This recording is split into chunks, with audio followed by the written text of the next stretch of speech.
કચ્છી ગુજરાતી સાહિત્યમાના ચેનલમાં આપણું હાર્દિક સ્વાગત છે। આજે મેં લીધા છે આ વેફર બનાવવાના 1 કિલો બટેકા। તો એને આપણે બાફવાની જરૂર નથી અને ફટાફટ આપણે 10 મિનિટમાં વેફર બનાવી શકીએ એની હું રીત તમને જણાવીશ। તો એને આ બટેકાને આપણે આ પીલરની મદદથી એની છાલ કાઢી લઈએ। હવે આપણે આવી રીતે આમ છાલ કાઢી નાખવાની।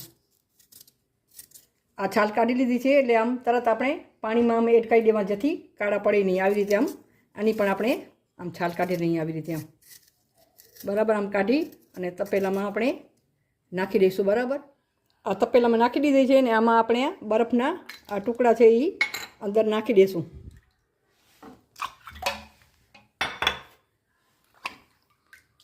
આવી રીતે બરફના ટુકડા નાખી અને 40 મિનિટ આપણે એને રહેવા દઈશું। હવે બટેકાને આ રાખ્યા હતા એને ઠંડા પાણી બરફમાં નાખી રાખ્યા હતા એને 40 મિનિટ થઈ ગઈ છે। તો આપણે આ 2 ચમચ આમાં મીઠું એડ કરીએ અને આમાં અડધી વાટકી ભરાય એટલું આપણે પાણી એડ કરી લઈએ અને મીઠાને ઓગાળી લઈએ।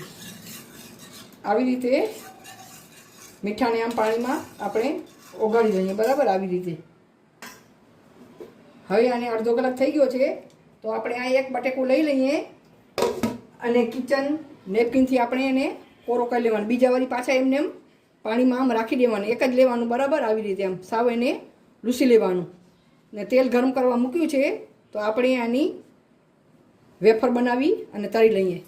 હવે તેલ ગરમ થઈ ગયું છે આવી રીતે આમ આપણે વેફર પાડી લઈએ આમ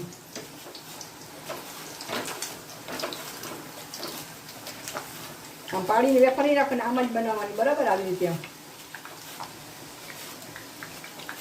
તેલના છીટા ઉડે નહીં ધ્યાન રાખવાનું।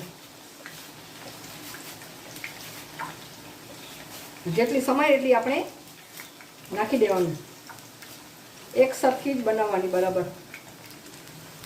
હવે એને આપણે કરવા દઈએ આપણે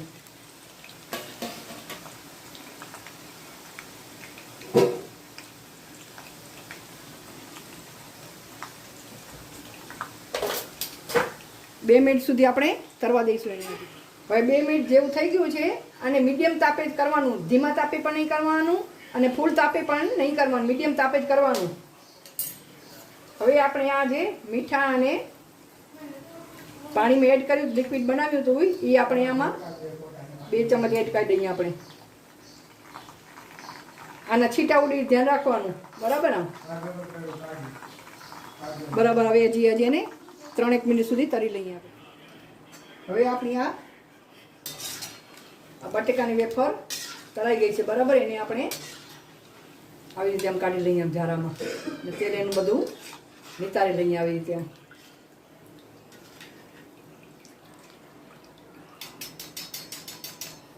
આવી રીતે આપણે આ વાટકા ઉપર આવી રીતે નાખી લેશું એટલે તેલ બધું નીતરી જાય। આવી રીતે આપણે બધી બીજી વેફર બનાવી લઈએ। આવી રીતે આપણે બીજી વેફર પણ નાખી દીધી છે। આ નીચે છેલ્લો ભાગ હોય એ ધ્યાન કરવાનું આપણે હાથમાં લાગે નહીં। મને 2-3 વખત એવી રીતે લાગી ગઈ ઉતાવળમાં એટલે ઉતાવળ કરવાની નહીં આમાં। આ નીચેનો ભાગ પછી રાખી દેવાનું જાડું હોય એટલે પતલી જ બનાવવાની એક સરખી જ બનાવવાની એટલે મસ્ત મજાની ક્રિસ્પી થશે। આ જો આ તરી છે એનો અવાજ કેવો મસ્ત આવે છે। હજી એ ગરમ છે હજી ઠંડી થવા દઈએ અને આ જોઈ શકો છો આ જો હાથથી આમ ભૂકો થઈ જાય છે અવાજ આવે છે ને તમને। આ જો બીજી મારી તરાય છે આ આવી મસ્ત મજાની વેફર બને છે। ફટાફટ આપણે બનાવી શકીએ અને તાત્કાલિક આપણે ખાઈ શકીએ છીએ। ન બાફવાની ઝંઝટ ન સુકાવવાની ઝંઝટ કાંઈ ઝંઝટ નહીં। જ્યારે જોઈએ ત્યારે આપણે બનાવી શકીએ અને બાળકોને ખવડાવી શકીએ આપણે।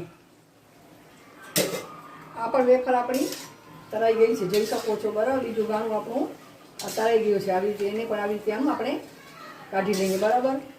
તમે જોઈએ કે 1 બટેકાની 2 બટેકાની ગમે એ રીતે તમે આમ ઠંડા પાણીમાં જ રાખીને બારે બટેકું કાઢવાનું નહીં। જ્યારે જોઈએ ત્યારે લૂછી કોરું કરી અને ત્યારે જ આપણે ઉપયોગમાં લેવાનું। જો હવે બીજું મેં બટેકો આ કાઢ્યો છે પાણીમાંથી તેને હવે આ કોરું કરી ને પછી આ વેફર આવી રીતે બધી આપણે બનાવી લઈશું। આપણી વેફર બની ગઈ છે જોઈ શકો છો તમે। જો આમ કેવું આમ ક્રિસ્પી બની છે આમ હાથથી આમ કરતાં જ આમ ભૂકો થઈ જાય છે એવી મસ્ત મજાની ક્રન્ચીસ ફ્લેવરની બને છે અને બહુ સરસ બને છે।